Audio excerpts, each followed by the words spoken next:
Hi, my name is Henrik Göthberg. I'm the chairman of the Data Innovation Summit.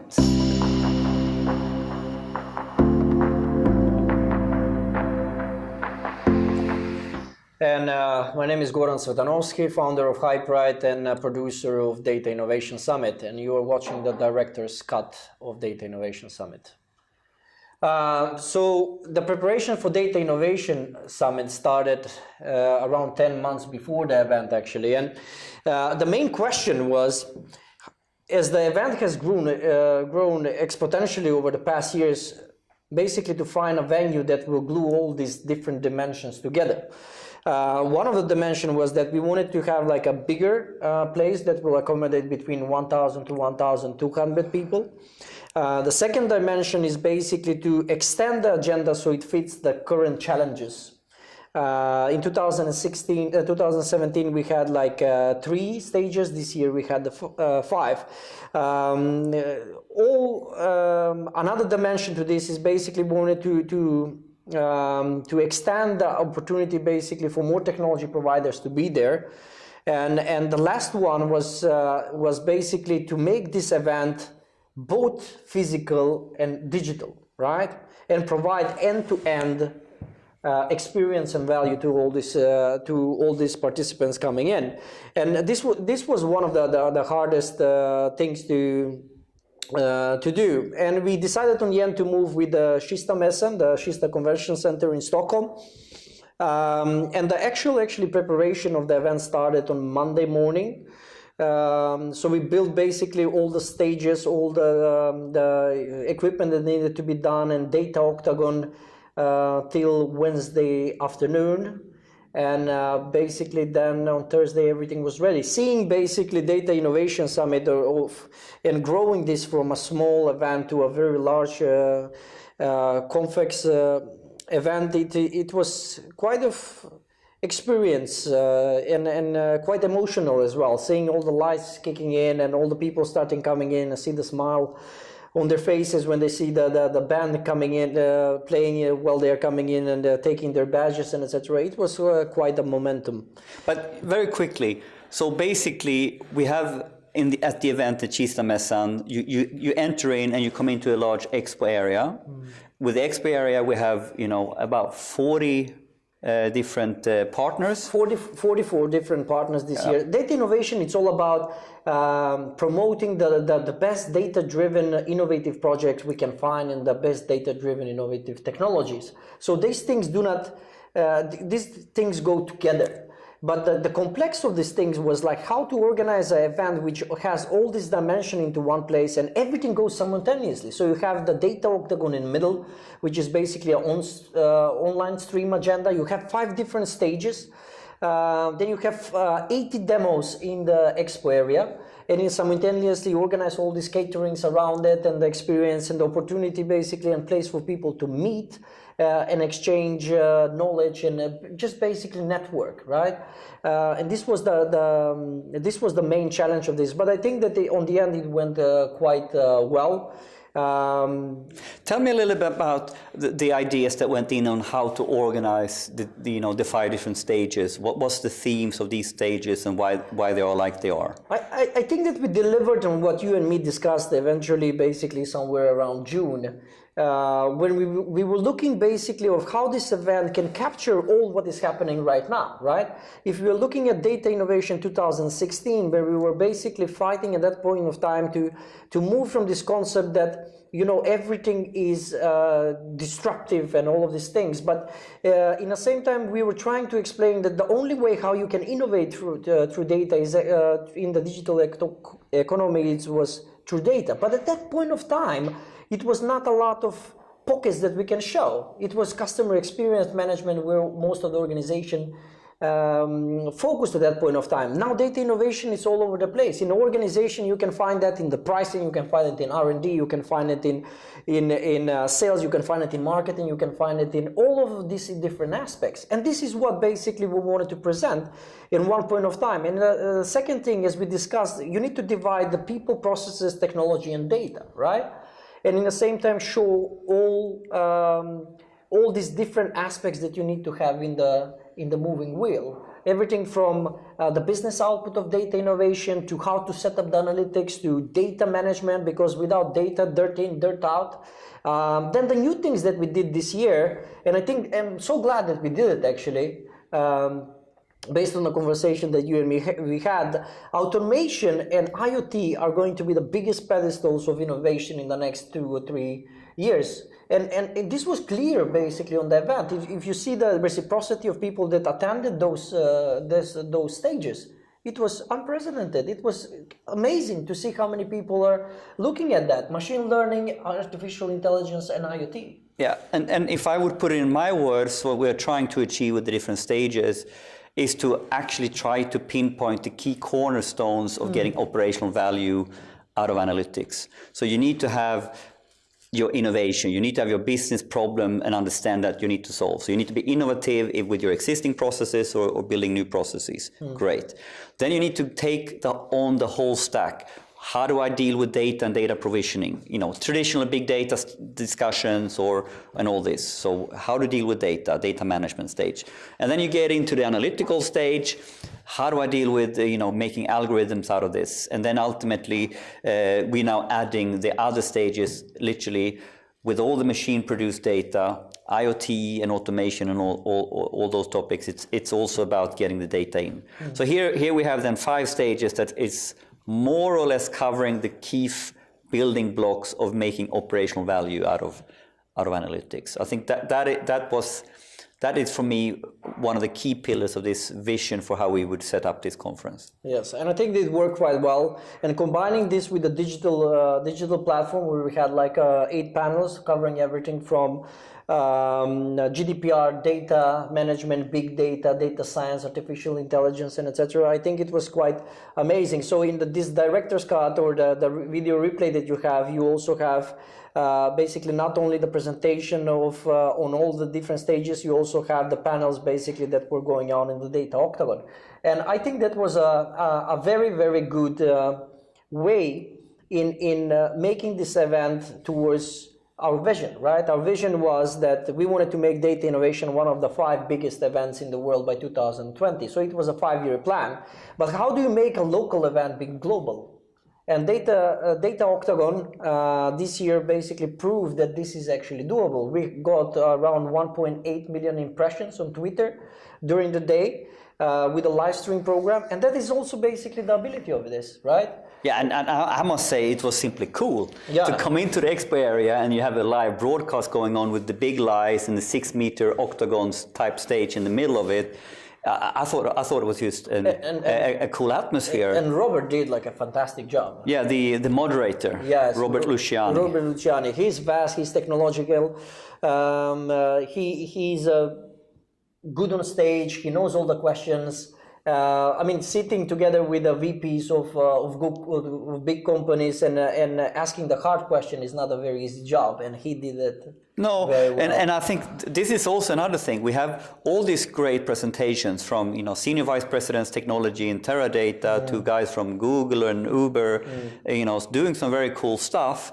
And all of a sudden, we could take them from the different stages and presentations and get some very, very interesting panel discussions going, pitting them against each other, and Robert doing a great job asking the tricky questions.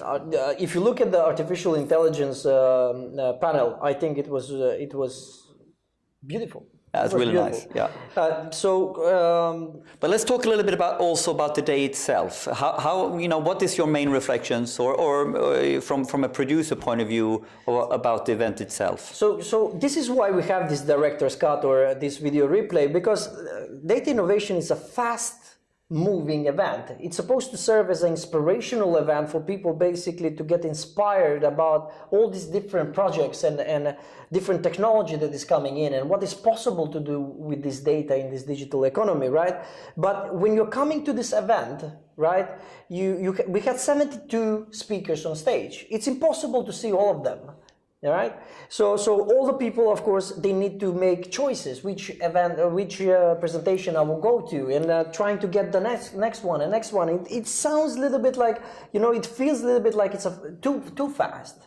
So that's why what we wanted to do is basically to record all of these sessions as well. So now in the director's cut, you can basically look at all this presentation together with your teams, with your colleagues, with your bosses, and basically delve into what all the 72 presenters and eight panelists basically presenting there. Because what we tried to do with this event is to bring basically the best that we could find in the world and bring it here. So we had Aldo Group from Canada, we had companies from US, we had companies from all over Europe attending and presenting to this event, and some of them are some of the Fortune 500 companies in the world. So make sure that you don't choose what is near to your heart, choose also what is not near to your heart, because the small pockets of innovation can be found in a different presentation as well. And this is what is the whole goal with this director's cut and with the event reflection itself, because what we try to do this year is to present a very vast palette of what is data innovation and how you can get it done. But it's up to basically for the delegates to take those small pockets of innovation in small presentations and take it back home. Because you have told me many times, change is not easy, it takes over time, right? Yeah, and if I was to reflect on more on the content or what conversations we had during this event, I would say that we have moved from, talking about the data as such or big data to the fundamental challenges and what you need to do in order to get to operational value. So very much the conversation has in 3 years moved from, big data, data management, which is sort of great. You have value in how you manage your data, but it's not the same as your business operational value. So the maturity has grown from data value, data modeling, more technology oriented, to the data scientist, to the analytical model you need to have. And this year, for the first time, we are moving beyond. We are going towards, okay, so you have insights now. How do I make this into algorithmic business and processes? I need to take the next couple of steps. I need to go from analytical models and algorithms into decision models and actually algorithms that makes me, produce a decision, to systematically act on something. And ultimately you need to take that into your processes. So I think that's showing a little bit also how we are moving on the hype curve. First year, big data, it's all there. We are talking about it, but as you've done this at home for a couple of years now, most of us, to get to the real value is still a big struggle, because in the end you need to get all of this in sync, in orchestration, the data, the infrastructure, the analytics, the decision that you're trying to make without, ultimately into your processes. Then you have algorithmic process. So we talked about this. I did this in my keynote, mentioned these words 2 years. But this year was actually, we are talking about, well, how do we actually do it and what's the challenges? And not so much about this is the future. And I think that is also, we have experienced around us with, we did that view on LinkedIn, for instance. Yeah, how many data scientists do we have in the Nordics? You said 972 when you do a search on LinkedIn in 3 years ago. And now, what's the number this year? I think it's over 177,000. So the event is basically just reflecting the interest and the scope or the journey that we are taking towards this data innovation world in this digital economy. So it pretty much reflects actually what is happening on the market. It reflects what is happening, but I think now, what next? If I think about going now from buzzwords into a hype curve and now into the real value discussions, what is missing or what do we need to add on the conference, but maybe not in the conference itself, but what do we need to, if we want to be empowering people to really get value operationally out of data and innovation analytics? Well, one thing that we have done a lot of interviews now over the past 1 year, and we have done a lot of conferences. We have another conference in May, which is on maintenance analytics, Data 2020, which is the usual one about data governance and CDOs in September, and then October we have Nordic Data Science Summit. And throughout all this discussion, some questions always come up, or some comments comes up from this discussion, and that is like, how can we take this? And I think that Manu Caricano, the opening keynote of data innovation, actually he presented very well. How can we actually bring analytics and data innovation to the management board? And that is basically what is for me the most important thing. If we want to increase the maturity of analytical capabilities in the organization, we need to get them involved, or we need to educate the senior managers or the VPs or the CXO level basically on these topics as well, because it's look at it, it's beautiful. It's 1,200 people sitting coming on an event, right? All middle level management and operational level, and they're burning for innovation. They have the technology, they have the knowledge, they have the experience to do something super cool and super dramatic that can eventually fail, or it can give like a very big input to the organization, right?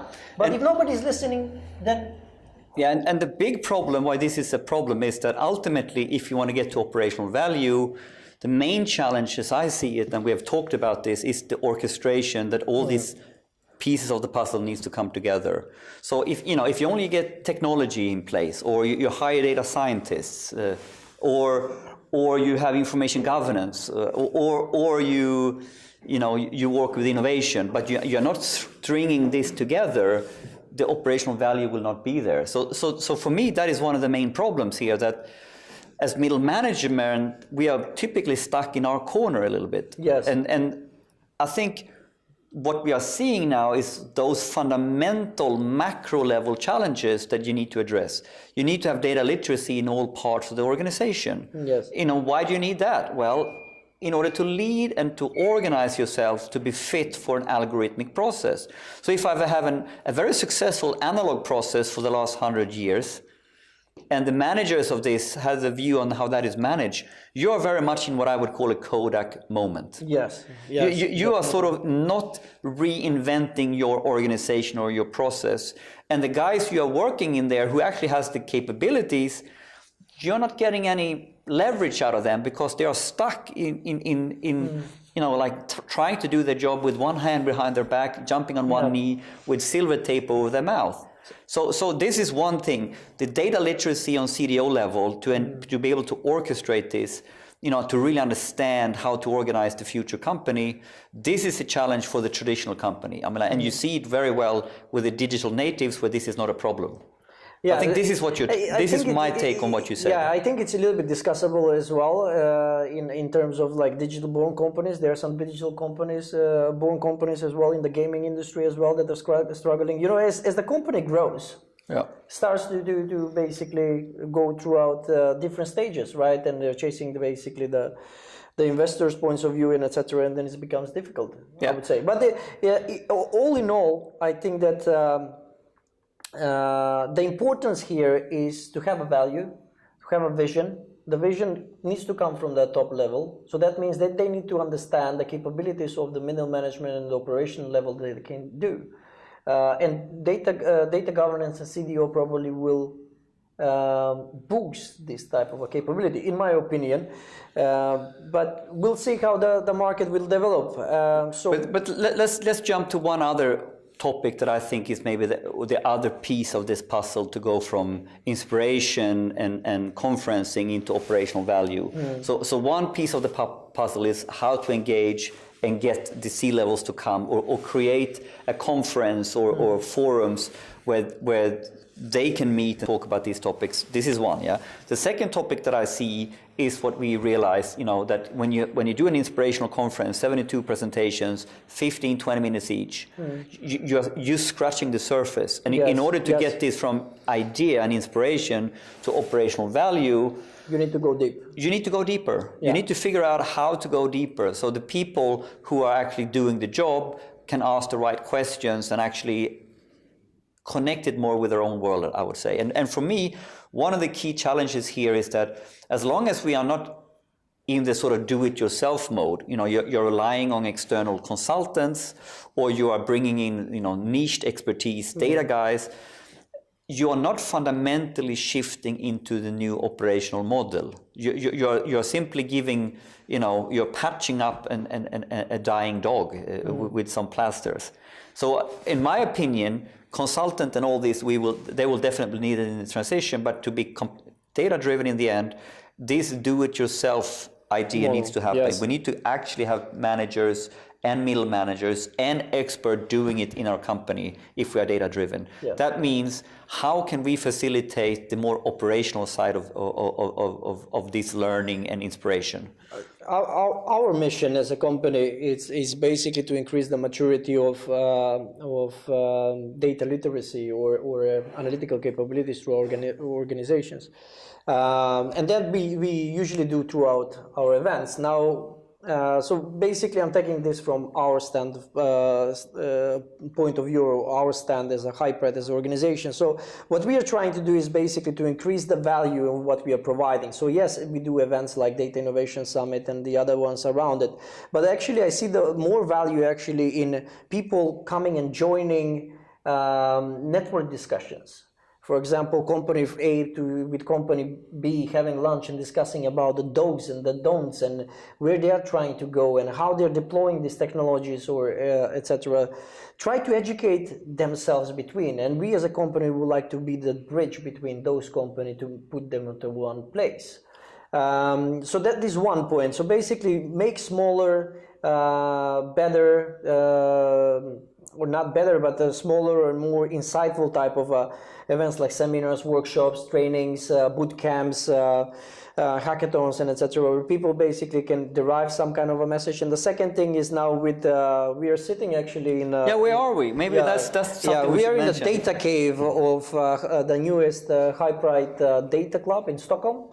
So it's opening basically in next week, so 15th of April. So what we're trying to do is basically to make an open space where basically organizations can call us, utilize this space, or just basically call us to organize like a benchmark and networking meetings. For example, let's say company A wants to meet, as I mentioned, company B for lunches or small seminars or some trainings, roundtable session, etc. And the coolest thing that we basically really believe in and what we are going to start right now, and this is basically one part of it, is we are from this point at this place, we're gonna start like a video podcast, Gorilla type of Gorilla TV. Yeah, Gorilla the old TV. Zeta TV in Sweden, if you know so we're that. gonna try to bring some of the best minds basically in Sweden and abroad, basically to join us and do some cool interviews, do some presentations, some video blogs, and just basically be there, yeah, for organizations to be able to meet other people, to meet us, to meet the speakers that they usually see on our events, and ask them the hard questions, not only the cool questions. So the idea is to have a good space, good place to meet. It's the classical, the club for the kids, but this is the club for the data guys. But look at it like Pressklubben in Sweden, the place in the 50s where all the journalists were gathering at one point of time. It was the place to be for all of those in that branch. So there is nothing like this in Stockholm. So here we are. So ultimately, maybe this will be the place where we have an after-work beer if you're in the data space, and you can come and be part of a video broadcast. We might even have an open mic night where you can come and show your good stuff that you're doing, and you take part of the community. Yeah, we provide the platform, the community will build itself. That is what we believe in. Right. Without any further delays, please check the videos from Data Innovation Summit. Stay tuned. This year is going to be quite a lot of podcasts from our side, and hopefully we will contribute with what is our mission. Stay tuned, and thank you from my side. Henrik? Yeah, thanks. Yeah. Excellent. Good fun. Thank you for being on Data Innovation Summit, and hope to see you next year as well. All the best. All the best. Bye-bye.